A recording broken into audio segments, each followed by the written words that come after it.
మిత్రులారా, ఎందుకంటే మిత్రుడు శ్రీనివాస్ ఇది సమాలోచన సభ అన్నాడు గనక కొన్ని ఆలోచనలు పంచుకోవడమే వేదిక మీద వేదిక ముందు మిత్రులందరికీ నమస్కారం. బాలరాజ్ గారు 78 నుంచి నేను వాళ్ళను వ్యతిరేకిస్తున్నా అన్నాడు. ఊహ తెలిసినప్పటి నుంచి హైదరాబాద్ లో ఉన్న వాళ్ళు వ్యతిరేకించక తప్పని పరిస్థితే ఉంది. కానీ కారణాలు ఏమైనప్పటికీ హైదరాబాద్ లో ఇది అందరినీ అబ్జర్వ్ చేసుకునే, అంటే అందరినీ కలిపేసుకునే స్థలం లాగా అయిపోయింది తప్ప ఇంకోట్లేదు. మిత్రులారా, 2023లో మేము మహబూబ్ నగర్ జిల్లాలో తాలూకా కేంద్రాలు తిరుగుతున్నప్పుడు మాకు చాలా సీరియస్ గా ముందుకొచ్చిన విషయం ఏంటంటే, ఈ దుకాణాలన్నీ ఆక్యుపై చేస్తున్నారు, మేము ఖాళీ చేయాల్సి వస్తున్నది, మార్వాడీలు తీసేసుకుంటున్నారా, ఇట్లయితే కష్టం కదా, మీరు లోకల్ గా రాజకీయ నాయకులను అడగండి అని చెప్పినాం. అప్పటికి బీఆర్ఎస్ఏ ఉంది. పోయి అడిగితే మీరంతా సోమరులు, వాళ్ళు చాలా చురుగ్గా అమ్ముకుంటారు, మీరు ఎందుకు వాళ్ళ గురించి ఆలోచిస్తారు, ఎవరు ఎక్కడ ఉండొచ్చు, ఇప్పుడు ఇది పట్టించుకోవద్దు అన్నారు. నాకు తెలిసి కొన్ని నియోజకవర్గాలలో ఆ చిన్న చిన్న వ్యాపారాలు చేసుకునే వాళ్ళు, గోల్డ్ స్మిత్ ఇతరత్ర వాళ్ళందరూ కూడా అనుకొని వీళ్ళని ఓడగొట్టాలని మనకు సపోర్ట్ చేస్తలేరని మాట్లాడుకున్నాం. ఇది మన నోటీస్కి వస్తున్న టైంలోనే 2023 అర్లీ టైమ్స్ లో మేము ప్రత్యేకంగా దాన్ని చర్చించి అసలు ఉపాధి పరిస్థితి ఏంది, ఉద్యోగాల పరిస్థితి ఏంది, వ్యాపారాల పరిస్థితి ఏంది. తెలంగాణ ఉద్యమ కాలంలో కూడా మేము నీళ్ల కోసమే ఎక్కువ పోరాటం చేసినాం. మిగతా అన్ని విషయాల కంటే నీళ్లే మేము ప్రధానంగా పెట్టుకున్నప్పుడు మా నోటీస్కి వచ్చింది ఏంటంటే, అంతకుముందు వలస, కరువు, ఇవన్నీ మహబూబ్ నగర్ జిల్లా తీవ్రమైన సమస్యలు, వాటి జతకు నీళ్లు మేము పెట్టుకున్నాం. అప్పుడు మాకు చర్చకు వచ్చిన విషయం ఏంటంటే, వ్యాపారాలు కూడా అడగాలని చెప్పి. ఆ ఉద్యమ సందర్భంలో ఎవరితో మాట్లాడినా వ్యాపారాల విషయం పట్టించుకోలేదు, ఉద్యోగాలు మాత్రం పట్టించుకున్నారు. నియామకాలంటే అదే, ఉద్యోగాలంటే ఏం ఉద్యోగాలు, పబ్లిక్ సెక్టర్ ఉద్యోగాలు, టీచర్లు, క్లర్కులు, ఇటువంటివి, ఆఫీసర్లు, గ్రూప్ 1 ఆఫీసర్లు, ఇవి లెక్చరర్లు. ఈ ఉద్యోగాలు ఎన్ని ఉంటాయి? మొత్తం ప్రైవేటీకరణ జరిగిపోతుంటే ఉద్యోగాలు ఇవి ఎన్ని ఉంటాయి? ఇవి చాలా తక్కువ ఉంటాయి. కనుక ప్రైవేట్ సెక్టర్ లో ఉద్యోగాలు ఏమిటి అంటే, అక్కడ రిజర్వేషన్లు లేవు, స్థానికులకు అవకాశాలు లేవు. ఇక వ్యాపారాల పరిస్థితి కూడా అదే. రైతు బజార్లలో రైతు అమ్ముకోవచ్చు అన్నప్పటి నుంచి ప్రతి కుటుంబం రోడ్డు మీదకి వచ్చి అమ్ముకోవాల్సిన పనిలోకి వచ్చింది, వేరే పని లేదు. దీనికి వడ్డీ డబ్బు ఎవరు సమకూర్చిండ్రంటే మార్వాడీలు సమకూర్చిండ్రు, స్థానికంగా కాస్త వడ్డీ వ్యాపారం చేసేవాళ్ళు సమకూర్చిండ్రు. అంటే మనకి ఏమైందంటే, ఉపాధి లేదు, ఉద్యోగం లేదు, వ్యాపారం లేదు, స్థిర జీవితం లేదు, కనుక విద్య లేదు. మొన్న మహబూబ్ నగర్కి వచ్చి రేవంత్ రెడ్డి గారు మూసాపేటలో మాట్లాడుతూ, తెలంగాణ విద్యలో ఇరిగేషన్లో వెనుకబడ్డందువల్ల మేము చాలా ఇబ్బంది పడ్డాం, ముఖ్యంగా మహబూబ్ నగర్ను ఆయన కోట్ చేసి వెనుకబడ్డందుకే దీంతో ఆడుకున్నారని అన్నాడు. ఉల్ఫెన్సన్లను, క్లింటన్లను తీసుకొచ్చి మహబూబ్ నగర్ చూపించిండ్రు గత పాలకులు. ఇప్పుడన్నా మేమైనా చేసుకుందామంటే మాకు అవకాశం, అంటే సరైన ఇది రావడం లేదన్నాడు ఆయన. ఇప్పుడు చేస్తే ఎవరు వద్దన్నారు, చివరికి చేసేదే కదా ఎట్లయినా. ముందు వడ్డించగలిగిన వాళ్ళకి ముందు వడ్డించిండ్రు, చివరికి లాస్ట్కు ఎవడన్నా మిగిలితే వాడికి పెట్టాల్సిందే కదా. అట్లాంటి ఒక స్థితిలో ఇప్పుడు మహబూబ్ నగర్ గురించి అందరూ మాట్లాడుతున్నారు. చంద్రబాబు నాయుడు దగ్గర మొదలైంది, ఇప్పుడు మాట్లాడుతున్నారు, అందరూ మాట్లాడుతున్నారు. కానీ అన్ని రంగాలలోకి, జీవన రంగాలలోకి, వ్యవసాయంలోకి పోదామంటే ఇక భూమి లేదు, భూమి నిర్వాసితులు అవుతున్నారు రైతులంతా కూడా. ఉన్న భూమి ఉన్నోళ్ళ దగ్గర ఉంది, అది ఇవ్వడానికి సిద్ధంగా లేరు, ల్యాండ్ ఫార్మ్స్ చేసే పరిస్థితులు లేరు. మెట్ట భూమి 50 ఎకరాలు ఉండొచ్చు, తరి 10 ఎకరాలు ఉండొచ్చు. అంటే మీరు కల్టివేషన్ చేస్తున్నాం మేము అంటున్నారు కదా, ఆ 10 ఎకరాలకు మించి ఎవరెవరి దగ్గర ఉందో తీసుకొని మరి లేని వాళ్ళకి ఇవ్వండి. అట్లా చేసే పని అంటే మీరు లేరు. అంటే భూ సంస్కరణలు చెయ్యరు, భూమి ఇవ్వరు. ఉపాధి హామీ చట్టం ఉంటే బీజేపీయే నిధులు తగ్గించి ఆ పనులు దొరకకుండా చేస్తున్నారు. ఉద్యోగాలు ప్రైవేట్ సెక్టర్ లో వచ్చే ఉద్యోగాలకు మీరు గ్రామాలకు పోయి చూడండి, లోకల్ వాళ్ళకు ఉద్యోగాలు లేవు. అక్కడ కంపెనీ వస్తుంది, ఎవడు బయటోడే ఉంటారు అందరూ. అదే ఇథనాల్ కంపెనీలు వస్తున్నాయి, బయటోళ్లే ఉన్నారు. ఏ కంపెనీ వచ్చినా బయటోళ్లే ఉన్నారు. అన్నప్పుడు ఉద్యోగము లేదు, వ్యాపారం కూడా లేదు. ఇప్పుడు జీవితం ఎట్లా బతకాలి అసలు? ఇది క్వశ్చన్. ఇక్కడ శాతం ఎంత, ఎవరు వస్తారు, ఎట్లా చేస్తారు, ఏమిటి అంటే మనము మొహమాట పడుతున్నట్టు వై నాట్ 100% అని అడగాల్సి ఉంటుంది. స్త్రీలకు రిజర్వేషన్లు పెట్టేటప్పుడు 33% అంటున్నారు, మీరు ఏమంటారని నన్ను ఒక టీవీ వాళ్ళు వచ్చి అడిగినారు. అది ముందర పెట్టి 33% అంటున్నారంటే వై నాట్ 50% అని నేను అడిగిన. 50% ఎందుకు? ఈ రిజర్వేషన్లు ఈవెన్ బీసీలకు 42% అన్నప్పుడు కూడా 42% అంటున్నారు, మీరేమంటారు సార్ అంటే వాళ్ళ జనాభా ఎంత, ఇంత, మరి అంతెందుకు సమస్య అన్నప్పుడు లోకల్ గా వ్యాపారాలైనా ఉపాధి అవకాశాలైనా ఉద్యోగాలైనా స్థానికుల తర్వాతనే ఇతరులకు. స్థానికులకు ఒకవేళ అట్లా అవకాశం లేదు, వాళ్ళు పెట్టలేరు. ఆయన అంటాడు డిమార్ట్ ఈ హాల్లో ఉన్నోడు ఎవడు పెట్టలేడు కనుక డిమార్ట్ బయట ఇచ్చినామంటాడు. ఈ హాల్లో ఉన్నోళ్ళు అందరు పెట్టే దుకాణాలంతనో డిమార్ట్ ఒకటి అంత అవుతుంది. నువ్వు స్టాప్ దట్. డిమార్ట్ లో 1000 రకాల వస్తువులు అమ్మే దుకాణం ఒకటి పెట్టే బదులు 1000 రకాల వస్తువులు 1000 దుకాణాలు వేరే వాళ్ళు పెట్టుకుంటారు. ఇవాళ అమెరికా ఏం చేస్తున్నది, అమెరికా ఫస్ట్ అంటున్నది, మీరు అందరు బయటకు వెళ్ళిపోండి. ఈ మాట అనగానే యూరోప్ మేము ఫస్ట్ అంటున్నది. ఇప్పుడు మోడీ స్వదేశీ అంటున్నాడు. తెలంగాణ ఏమంటుంది, మార్వాడి గోబ్యాక్ అంటుంది. మార్వాడి గోబ్యాక్ అనేది ఇండియా నుంచి బయటకు వెళ్ళమనడం కాదు, లోకల్ ఏమిటి అని అడగడం. మా స్థానికుల పరిస్థితి ఏమిటి? దీనికి పెద్ద కాన్స్పిరసీతో కూడినటువంటి రాజకీయ ఆచరణ గత 3 దశాబ్దాలుగా, దాదాపు 4 దశాబ్దాలుగా జరిగింది. పాతకాలంలో ఇక్కడి పాలకులు పిలవడం ఇదంతా వేరు. ఈ మీటింగ్ లో నేను 3 విషయాలు ప్రస్తావించాలని. ఒకటి ఏమిటంటే, మీరు 1910 ఆంధ్ర జన కేంద్ర సంఘం 1911 అట్లా ఏర్పడ్డ నాటి నుంచి, అంటే గత శతాబ్ద కాలం నుంచి ఈ 125 ఏండ్లు 115 ఏండ్లు ఈ కాలం అంతా కూడా తెలంగాణలో ఏం జరిగింది, అసలు ఏం జరిగింది తెలంగాణలో? ఎంత నెత్తురు బారింది తెలంగాణలో? ఎన్ని ప్రాణాలు అర్పించిండ్రు? ఎంతమందిని చంపినరు? ఎంతమంది ఆత్మహత్యలు చేసుకున్నారు? చంపిన వాళ్ళని ఎందుకు చంపినరు? ఆత్మహత్యలు ఎందుకు జరిగినాయి? ఎన్ని పోరాటాలు జరిగినాయి? ఇందాక బాలరాజు గారు అన్నట్టు ఎప్పుడూ పోరాటమేనా? ఏదో ఒక నినాదం వస్తే దాని ఎంట అందరు ఇట్లా కదులుడేనా, ఇదేనా అనే క్వశ్చన్ వచ్చినప్పుడు, ఇన్నేళ్లు తెలంగాణ జీవితం ఇట్లుంటే పాలకులు ఏం చేశారు? ఏ కాలంలో ఉన్న పాలకులైనా ఏం చేసింది? మనం పోరాటాల మీద సమీక్షలు కొంత జరిగినాయి. ఆంధ్ర మహాసభ ఏం చేసింది? విలీన పోరాటం ఏం చేసింది? సాయుధ కమ్యూనిస్టు పోరాటం, తొలి పోరాటం ఏం చేసింది? తొలి తెలంగాణ పోరాటం ఏం చేసింది? మళ్ళీ తెలంగాణ పోరాటం ఏం చేసింది? తెలంగాణ వచ్చినాక ఏమైంది?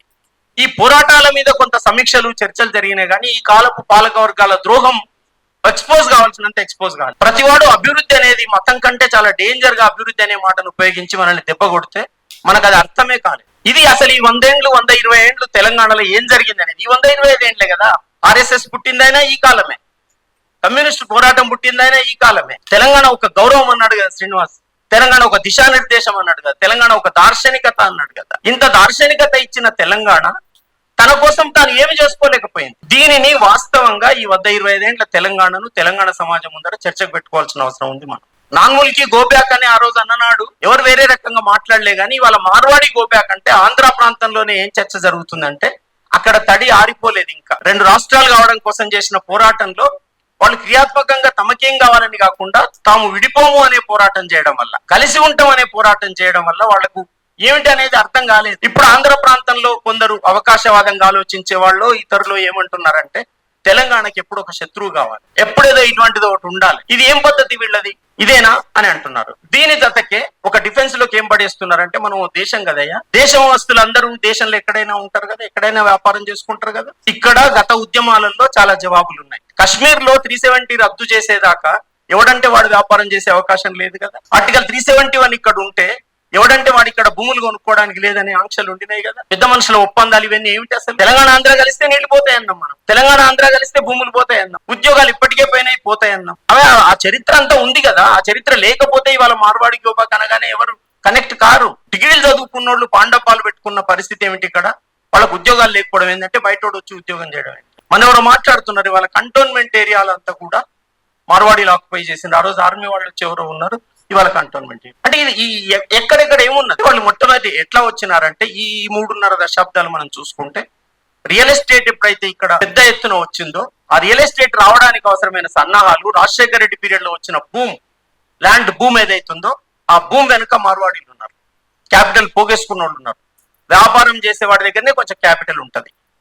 తెలంగాణ గ్రామాలలో కాస్త గౌండ్ల దగ్గర 4 డబ్బులు ఉన్నట్టు, గొల్ల కుర్రోళ్ళ దగ్గర యాదవుల దగ్గర 4 డబ్బులు ఉన్నట్టు, పొయ్యిలు వ్యాపారం చేసే వాళ్ళ దగ్గర 4 డబ్బులు ఉన్నట్టు, కాస్త డబ్బులు ఎవరి దగ్గర ఉన్నాయంటే కేవలం వ్యాపారం చేసే మార్వాడీల దగ్గర ఉన్నాయి. వాళ్ళు వచ్చి భూములు ఆక్యుపై చేసిండ్రు, భూములు పర్చేజ్ చేసిండ్రు, రియల్ ఎస్టేట్ అడ్వాన్స్ చేసిండ్రు, 100 ఎకరాల భూములు రియల్ ఎస్టేట్ చేసిండ్రు. కనుక డబ్బులు ఈజీగా మనం అమ్ముకోదలుచుకున్న 4 పైసలు వస్తాయని అమ్మేసింది. ఈ పక్క ఎకరా భూమి కొంటే పక్క ఎకరాన్ని బెదిరించి ఆ భూమి తీసేసుకున్నారు. కనుక ఇవాళ పాత భూస్వాములు లేరు తెలంగాణలో, కొత్త భూస్వాములు ఉన్నారు, బినామీలు ఉన్నారు. వీళ్ళంతా ఆక్రమించుకోవడం వల్ల మనకు సమస్య అయింది. ఇవన్నీ అవకాశాలు ఎవరిచ్చిండ్రు?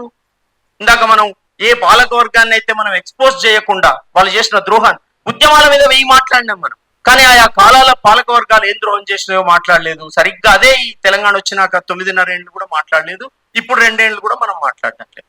అదే జరుగుతుంది. కనుక నా విజ్ఞప్తి ఏమిటంటే అందరికీ, మనము తెలంగాణ ఈ 125 ఏండ్లలో తెలంగాణ ఏం కోల్పోయింది, అసలు తెలంగాణ సమాజానికి ఏమైంది, ఏమి నష్టమైంది, దీన్ని ఎక్కడి నుంచి ఎట్లా నిర్మించుకోవాల్సిన అవసరం ఉంది. విద్య లేదు, అర్థమైనాక విద్య ఎందుకు ఉండదు? ఇవాళ కార్పొరేట్ ఇన్స్టిట్యూట్స్ వాళ్ళు రేపు 15 నుంచి బంద్ చేస్తాం, మేము మీ సంగతి చూస్తామని గవర్నమెంట్ ఆడిస్తున్నారు. అంటే తోకయ్య కుక్కను పెట్టేట్టు అవుతున్నది. Why corporate institutes? Stop all that. ఆపండి, మీరు అదంతా ఆపేసేయండి. హెల్త్, ఎడ్యుకేషన్, ల్యాండ్, ఈ మొత్తం ప్రైవేట్ కంపెనీలు వాటికి అప్పచెప్పినాక ఉత్తగానే ఉంది తెలంగాణ. రోడ్ల మీద ఉన్న లిక్కర్ దుకాణాలు తప్ప మనకేం లేవు. ఓన్లీ లిక్కర్ 40,000 crores లిక్కర్ మీద తెలంగాణ గవర్నమెంట్ దందా చేస్తున్నారు. మరి అమ్మేటోనికి ఎంత డబ్బు వస్తున్నది? వాళ్ళు ఆ డబ్బునంతా తీసుకుపోయి ఎక్కడ పెడుతున్నారు? దాంతో మన జీవితాలు ఏమవుతున్నాయి? నగర జీవితంలోకి రమ్మని కూడా మన మిత్రుడు ఎవరో రాసిండ్రు, అందరు రాండి నగరానికి అని చెప్పేసి. వస్తాం కానీ నగరంలో ఉన్న స్లమ్ దగ్గరికి ఎవరన్నా, నగరంలో ఉన్న ఇంటెలెక్చువల్ ఎవరన్నా పోతున్నారా? ఊర్లో ఉన్న ఎవడన్నా మాలగేరికి మాదికేరికి ఎప్పుడన్నా పోతారేమో కానీ హైదరాబాద్ లో ఉన్న స్లమ్స్ లోకి ఇక్కడ వెల్ ఎనఫ్ జీవితం గడుపుతున్న వాళ్ళు ఎప్పుడన్నా స్లమ్ లో ఎట్లా బతుకుతున్నారో చూస్తున్నారా ఎప్పుడన్నా? ఒక ఘోరమైన జీవితం ఉంది. మనది ఒక బతుకేనా, కుక్కల వలె, నక్కల వలె, సందులలో పందుల వలె అని ఆ శ్రీశ్రీ రాసిండు కదా. అంతకంటే ఘోరంగా ఉంది బతికివాడు. అందువల్ల ఏమైతున్నదంటే ఇది కేవలం మార్వాడి గోబ్యాక్ అనేది ఇక్కడున్న కాశం సత్యనారాయణ గారి లాగా ఎవరో వయస్సులకు సంబంధించిన విషయం కాదు మిత్రులారా. ఇది ల్యాండ్ క్వశ్చన్, ఇది ఎంప్లాయ్మెంట్ క్వశ్చన్, ఇది కల్చర్ క్వశ్చన్, ఇది పొలిటికల్ క్వశ్చన్. మనెవరా ఎల్బీ నగర్ లో ఎక్కడో ధీరజ్ రెడ్డి అనే ఒక అతన్ని ఓ మార్వాడి వాళ్ళ కొట్లాటైంది. నేను నిలబడుతున్నా ఇక్కడ, నువ్వెవడో అన్నాడు ఆ మార్వాడి. పొలిటికల్ క్వశ్చన్ ఇది. కనుక దీన్ని కన్స్ట్రక్టివ్ గానే మనం ఆలోచించి, ఆర్టికల్ 19(1) ఉన్నది, రాజ్యాంగం వచ్చినప్పటి నుంచి ఉన్నది కదా. రాజ్యాంగం వచ్చిన తర్వాతనే మనం ఏంటవి స్థానిక హక్కులు, పెద్ద మనుషుల ఒప్పందాలన్నీ అప్పుడు తర్వాతనే జరిగినాయి. ఆ రాజ్యాంగం వచ్చినాకనే జరిగినాయి. రాజ్యాంగం వచ్చినా కూడా ఆర్టికల్ 370 ఉన్నది. కనుక తెలంగాణ తనను తాను కాపాడుకోవడానికి అవసరమైనటువంటి ఒక సైంటిఫిక్ నినాదాలు, ఎక్స్పీరియన్సెస్ మనం మాట్లాడుకోవచ్చు సార్. తెలంగాణ 3 కోట్ల జనాభాకు 3 కోట్ల అనుభవాలు ఉంటాయి. కానీ వీటన్నిటిని కన్సాలిడేట్ చేసి మనం ఏ రకమైనటువంటి పద్ధతిని ముందుకు తీసుకుపోతాం అనేది చాలా ఆవేదనతోటి నేను ప్రస్తావిస్తున్న మిత్రులారా. దుఃఖపడుతూ కూర్చోవలసిన సమయము కాదు, అట్లని ఎల్లకాలము ఇతరులను ద్వేషిస్తూ జీవించే జీవితం కాదు తెలంగాణది. మనం అట్లా ఇంకెంత మాత్రం ఉండడానికి వీల్లేదు. ఎవరెవరికి ఆలోచనలు ఉన్నాయో, ఎవరెవరు చదువుకున్నారో వాళ్ళందరూ తెలంగాణ ఏం కోల్పోయిందో రాయండి, అది ముందర పెట్టండి, చర్చించండి. ఇవాళ తెలంగాణ తనను తాను నిలబెట్టుకోవడానికి చేయవలసిన పోరాటం ఇది. అసలు రియల్ పోరాటం ఇప్పుడే మొదలైనట్టు తెలంగాణలో. ఎందుకంటే మార్వాడి ముఖ్యమంత్రి ఏం కాలే, ఇక్కడ ఆంధ్ర ముఖ్యమంత్రి అయినా మనం పంపించినాం, మన ముఖ్యమంత్రి కావాలన్నాం. కానీ ఆయువు పట్టుకుంటున్నారు వాళ్ళు. కనుక ఒక తెలంగాణ పునర్నిర్మాణ పోరాటం అన్ని రంగాలలో, అన్ని జీవన రంగాలలో ఎట్లా ఉండాలనేది మనం జాగ్రత్తగా చేద్దాం. లేకపోతే మనమే ఏమనుకుంటామంటే ఉత్తర తెలంగాణ మొత్తం వెనుకబడిపోతుందని తిరుపతి గారు లేచి కూర్చుంటారు, మహబూబ్నగర్ వెనుకబడ్డదని నేను లేచి కూర్చుంటా, మొత్తం మన నల్లగొండకు నష్టమైందని సుంకిరెడ్డి నారాయణ రెడ్డి వీళ్ళు లేచి కూర్చుంటారు. అది కాదు అసలు. అది జరిగింది. మీరు ఎవరు స్టడీ చేసినా, ఎవరేం చేసినా ఈ చివరన మహబూబ్నగర్ లాస్ట్ కే ఉంది, నష్టపోయింది. అది ఏ లెక్కలు తీసినా అవి రాయాల్సిందే మీరు. తర్వాత మా బాలరాజు గారు కూడా అన్నారు, మనం వలస ఎక్కడ పాడైపోతున్నాం అని. మా జిల్లా నుంచి సగం మంది వలసపోయింది. 14 లక్షల మంది, 28 లక్షలు ఉన్నప్పుడు 14 లక్షల మంది బయటనే. అయితే దేనికి పోయిండ్రు? ఎక్కడ పని ఉంటుంది అక్కడ పోతారు. మీరు విచారానికి ఎప్పుడన్నా పోతారా? అక్కడ పెద్ద ఓవర్ హెడ్ ట్యాంక్ ఉంటుంది కదా, ఆ ట్యాంకు కట్టిన వాళ్ళు మా జిల్లా వాళ్ళు. సికింద్రాబాద్ రైల్వే స్టేషన్ మన కూలగొట్టిండ్రు, అది కట్టింది మా వాళ్ళు. ఉస్మానియా యూనివర్సిటీ కట్టి ఒక కాలనీ కట్టుకొని ఉన్నారు. ఓంకారేశ్వర నగర్ ఏదో అంటారు కదా, అనగా మాణికేశ్వర నగర్, మొత్తం మా వాళ్ళు. పురాణా ఫుల్ కట్టింది మా వాళ్ళు. మా పండగ సాయం వచ్చిపోయేదట అక్కడికి వాళ్ళు పనిచేస్తుంటే. తుంగభద్ర డ్యామ్ కట్టింది, దామోదర వ్యాలీ కట్టిండ్రు, నాగార్జున సాగర్ కట్టి ఒకటే రోజు 600 మంది చచ్చిపోయింది. మొన్న కూడా చెప్పిన నేను, ఎవరికి లేవు, పాలవాళ్ళు లేరు. ఇక్కడ మునిగిపోతే మొత్తం మూసికి రాళ్ళు మోసిందంతా వీళ్ళే. కనుక అసలు మొత్తం అంటే ఇంత శక్తి వీళ్ళకి ఎక్కడిది అంటే తెలంగాణ గవర్నమెంట్ పట్టించుకోలేదు. కానీ మహబూబ్నగర్ లో 400 ఏళ్ల క్రిందటి, 500 ఏళ్ల కిందటి కోటలు ఉన్నాయి. సంక్షేట్ శ్రీనివాస్ తెలుసు బాగా. అనేక కోటలు అమరాబాద్ నుంచి మొదలు పెడితే గద్వాల దాకా మొత్తం జలదుర్గాలు, గిరిదుర్గాలు కట్టుడు కట్టిండ్రు. వాళ్ళందరినీ లోకల్ సంస్థానాలకు చెప్పి నిజాం నవాబ్ ఇక్కడ పిలిపించుకొని హైదరాబాద్ డెవలప్మెంట్ కి అంతా బ్లడ్ ఇచ్చింది. వరంగల్, కరీంనగర్ దూరం అవుతాయి, మహబూబ్నగర్ దగ్గర అవుతుంది. కనుక మహబూబ్నగర్ మింగుతున్నారు. రేపు జరగబోయేదంతా విధ్వంసమే. రైళ్లు వచ్చి అవి వచ్చి అన్ని చేస్తామంటున్నారు కదా, ఆ అభివృద్ధి అంతా విధ్వంసమే. అందరు నిర్వాసితులు అవుతారు. కనుక ఏం మిగులుతుంది? చిన్న వ్యాపారం మిగులుతుంది, లోకల్ నౌకరి మిగులుతుంది. ఈ రెండు బయటోడు వస్తున్నాడు. ఇది మనం చాలా సీరియస్ గా తీసుకోవాల్సిన అంటే చాలా క్రూషియల్ టైంలో ఉన్నాం ఇప్పుడు. ఇది ఆలోచించడం కోసం ఒక సెంటర్ పాయింట్ అయింది మార్వాడి. కానీ ఎవడైనా సరే లోకల్ వాడికే ఉండాలి. చదువులో లోకల్ వాడికి లేదు. ఒక సమాలోచన ఎట్లా జరగాల్సిన అవసరం ఉందంటే, స్టాలిన్ నీట్ మేము మా పిల్లలకు సపరేట్ పెట్టుకుంటాం, మా తమిళనాడు వాళ్ళకి సీట్లు వస్తలేవు అన్నాడు. ఎన్నడన్నా తెలంగాణ గవర్నమెంట్ తెలంగాణ సీట్లు వస్తలేవు అని ఆలోచించిందా? మాట్లాడిందా? ఎన్నడన్నా కాలేజీలలో సీట్లు వస్తలేవు, ఫీజు రియంబర్స్మెంట్ పేరుతోటి చదువుకుంటున్న వాళ్ళందరూ లోకల్ వాళ్ళు గారు, యూనివర్సిటీలలో పనిచేసే వాళ్ళందరూ లోకల్ వాళ్ళు గారు. లోకల్ అంటే వెరీ సూక్ష్మ స్థాయి దాకా కూడా పోయి చూడవలసిన అవసరం ఉంది. నేను ఎంత లోకల్ అంటే మహబూబ్నగర్కు లోకల్, నల్గొండ లోకల్ కాదు. మహబూబ్నగర్కు వరంగల్ లోకల్ కాదు, మహబూబ్నగరే లోకల్. 80% కాదు, 20% కూడా మహబూబ్నగర్ లేరు. అక్కడ వచ్చి మీరు చూడండి. అందువల్ల ఇటు ఒక విపత్కరమైన సందర్భంలో మనం ఉన్నాం. ఇది నవ్వులాట వ్యవహారం కాదు, తమాషా వ్యవహారం అసలే కాదు, ఒక సీరియస్ వ్యవహారం. దీనికి ఒక పరిష్కారం అయితే వెతకవలసిన అవసరం ఉంది. ఆ పరిష్కారం ఏమిటి అంటే, మీరు అనేక చట్టాలు చేస్తున్నారు. ఉపాధి హామీ చట్టం చేసినట్టుగా ఉద్యోగ హక్కు చట్టం కూడా చెయ్యండి, స్థానిక వ్యాపార హక్కు చట్టం కూడా చెయ్యండి. ఈ చట్టంలో 80% లోకల్ తప్పకుండా పెట్టండి. ఆయా పోస్టుల స్థాయిని బట్టి లోకల్ పర్సెంటేజ్ మారుతుంటారు, కానీ ప్రతి లెవెల్లో 80% పెట్టవలసిన అవసరం ఉంది. కేసీఆర్ చేసిన జోనల్ సిస్టమ్, జిల్లాల సిస్టమ్ అంత డిస్ట్రక్టివ్, వెరీ డిస్ట్రక్టివ్. అది డీటెయిల్ గా కూర్చొని మాట్లాడి ఒక ప్లాన్ చేసి జనం ముందర పెట్టవచ్చు. అట్లా ఒక పద్ధతిగా మనం ఒక పేపర్ తయారు చేసి ఆషామాషిగా తీసుకోకుండా ముందుకు పోవాల్సిన అవసరం ఉంది. మనం ఇక్కడ తెలుసుకున్న వాళ్ళం ఎవరమైనా సరే లోకల్ గా 50 మందితోటైనా 10 మందితోటైనా స్థానికంగా కొన్ని వందల మీటింగులు జరపవలసిన అవసరం ఉంది. ఏం జరగాలి? మనకు వచ్చి తాగుడు పక్కన పెడదాం, మార్వాడి దుకాణాల్లో కొనొద్దు, ఓకే, కానీ లిక్కర్ దుకాణాల్లో కూడా ఏం కొనొద్దు. మనం లిక్కర్ దుకాణాలు కూడా మూసుకుపోవాలి. ఎట్లా రెచ్చగొడుతున్నారంటే, నేను తాండ్రానే ఊరికి పోయినా సార్, నన్ను బస్సు రాకపోతే ఓ పిల్లవాడు నన్ను దింపిండు కల్లకూడి దాకా. నేను ఆయనతో మాట్లాడినా. ఆయన ఏమన్నాడంటే, తను ఎస్సీ. కొద్దిసేపు మాట్లాడినాక, లేదు సార్ మీరేమో తాగుడు వద్దని ఇందాక మాట్లాడిండ్రు, లేక మేము చిన్న బెడ్ షాప్ పెట్టుకున్నాం, దాంతో మా బతుకు గడుస్తున్నది, మన ఆయన మేము మాట్లాడుకున్నాం, మన గేరి కన్నా మనం అమ్ముకుందాం, మన గేరి వాడు కూడా బయట దగ్గర ఎందుకు కొనుక్కోవాలని పెట్టుకున్నాం సార్ అన్నాడు. ఏం చేయాలి? ఏం మాట్లాడాలి ఆయనతోటి? అంటే మా గేరి వాళ్ళన్నా మా దగ్గర తాగితే మేము బతుకు, మరి మీరు కూడా తాగుతున్నారా? రోజు సీసా అన్న తాగుతున్నారా అంటే, అమ్మకం మొదలు పెట్టినాక తాగుడు బంద్ అయింది. అంటే చాక్లెట్లు అమ్మేటోడు చాక్లెట్ తినుకుంటూ కూర్చోడు అనుకుంటాం చూడండి, అట్లా అమ్మోడు మొదలు పెట్టాక మా ఇంట్లో తాగుడు బంద్ అయింది. కానీ మీరు ఇది ఇట్లా అంటే నాకు కొంచెం ఆలోచన ఇబ్బంది అవుతుంది. అంటే మేము ఆ లెటర్ పెట్టి బెల్ట్ షాపులన్నీ ఎత్తేయాలని మాట్లాడే విషయం వచ్చినప్పుడు ఆ డిమాండ్ పెడతామంటే, మీరు బెల్ట్ షాప్ ఎత్తేస్తారు కానీ అసలు షాప్ ఎత్తేయండి, మాకు బెల్ట్ షాప్ కాదు, బెల్ట్ షాప్ తోటి దరిద్రుడు బతుకుతున్నాడు, అసలు షాప్ ఎత్తేయండి అని చెప్పాల్సి వచ్చింది. అందువల్ల లిక్కర్ మన వాళ్ళకు మనం చెప్పుకుంటే ఎందుకు వినరు? ఇంత దళిత ఉద్యమం జరిగిందండి, తెలంగాణలో జరిగిన ఉద్యమం ఏది? అస్తిత్వ ఉద్యమం. ఇవాళ ఎక్కడ పోయింది? మనం బీజేపీ మొత్తం ఇట్లా చేస్తున్నది, మార్వాడీలను పంపిస్తున్నది అన్నాం కదా. బీజేపీకి ఎందుకు దళిత ఉద్యమం బీజేపీకి దన్నుగా పోతున్నది? ఎందుకు బీసీ నాయకులు, ఇక్కడ తయారైన బీసీ నాయకులు ఎందుకు బీజేపీకి దన్నుగా తయారైనరు? పేర్లు తీసుకొని మాట్లాడడానికి నాకేమి ఇబ్బంది లేదు, వ్యక్తులుగా వాళ్ళ మీద నాకు వైరుధ్యం కూడా లేదు. తల్లాటిలు వాళ్ళ లైఫ్ అంతా దానికే ఇచ్చిండ్రు, కానీ ఎక్కడ పోతున్నారు వాళ్ళు? ఇదంతా చూసుకున్నప్పుడు వాళ్ళందరూ తెలంగాణ కోసం, తెలంగాణ బిడ్డల కోసం, స్థానిక ప్రయోజనాల కోసం పనిచేయవలసిన అవసరం. తెలంగాణలో కూడా కేవలం వ్యాపారం అనేది వైశ్యుల వృత్తిగా లేదు. మీరు మార్కెట్లు తిరగండి, మారిపోయింది. ఇతర కులాల వాళ్ళు చేస్తున్నారు, మార్వాడీలు రాకపోతే అనేక వేరే కులాల వాళ్ళు వాళ్ళకి అనువైన వ్యాపారం చేసుకుంటారు. ముస్లింలను చూపెట్టి బెదరగొడతారు, కమ్యూనిస్టులను చూపెట్టి బెదరగొడతారు, ఇంకోటి చూపెట్టి బెదరగొడతారు. బెదరగొట్టుడు కాదు, మీరు ఏం చేయాలి? అసలు నిలబడేది ఎట్లా ప్రజలు? ఇది మనం చాలా సీరియస్ గా పెట్టుకోవాల్సిన అవసరం ఉంది. ఆవేశంగా ఒకరికంటే ఒకరు మనం నినాదాలు గొంతెంత గట్టిగా ఉంటే అంత గట్టిగా ఇవ్వచ్చు, కానీ మనం ఆలోచనతోటి చేయగలిగిన పని దీంట్లో చాలా ఎక్కువ ఉంది. అందుకు నేను ఇక్కడ వేదిక మీదనే ఉన్న మిత్రులను ప్రత్యేకంగా కోరేది ఏమిటంటే, ఇన్ని ఉద్యమాలలో తెలంగాణ తనను ఏం కోల్పోతూ ఈ ఉద్యమాలకు దీపం ఇచ్చింది. ఎవరు ఏ ఉద్యమాన్ని రెఫరెన్స్ తీసుకోవాలంటే దానికి మూలాలు ఇక్కడ ఉన్నాయి. ఏదైనా తీసుకోండి, అన్ని ఉన్నాయి. మావోయిస్ట్ మూవ్మెంట్ దాకా అస్తిత్వం అన్ని ఉన్నాయి. ఈ ఉద్యమాలన్నీ మరి ప్రజలకు ఎన్నో చేస్తే ప్రజల జీవితం ఇవాళ ఎందుకు అంత దౌర్భాగ్యంగా ఉంది? ఇది మారడానికి పాలక వర్గాలు దోచుకునేటందుకు పనిని మనం అడ్డుకోవడానికి చాలా సీరియస్ గా పూనుకుంటున్నట్టు. అందువల్ల ఇది ఒక తమాషా పోరాటంగా తీసుకోవద్దు. ఇదే విషయం మళ్ళీ మళ్ళీ మాట్లాడుకోవడం కాకుండా దాని లోతు దాకా మనం ప్రయాణం చేద్దాం. రూట్స్ లో కదిలించుకునే పని చేయాలి. ఇంకొక మాట చెప్పి నేను ముగిస్తా. సంఘ పరివార్ తన కార్యక్రమాలను ఇంత పెద్ద ఎత్తున ప్రచారం చేయాలని చెయ్యదు. మనిషి దగ్గర కూర్చొని వాళ్ళు ఫోకస్ గా మీటింగులు పెట్టి స్టేట్మెంట్లు ఇచ్చినవి నాకైతే ఎక్కువ కనబడవు. సరసంఘ చాలకని ఎప్పుడో వాళ్ళు కట్టెబట్టుకొని అందరిది రోజు శాఖ అంతా వ్యవహారం ఏదో జరుగుతుంటది. అసలు తెలంగాణ కోసం ఇవాళ సీరియస్ గా ప్రతి మనిషిని కలిసి మాట్లాడవలసిన అవసరం ఉంది. భారతీయ జనతా పార్టీ దగ్గర దీనికి పరిష్కారం లేదు. ఎందువల్ల అంటే, ఒకనాడు కాంగ్రెస్ రూల్ ఉన్నప్పుడు కాంగ్రెస్ కే ఈ వ్యాపార వర్గాలు ఆర్థికంగా దన్నున్నాయి.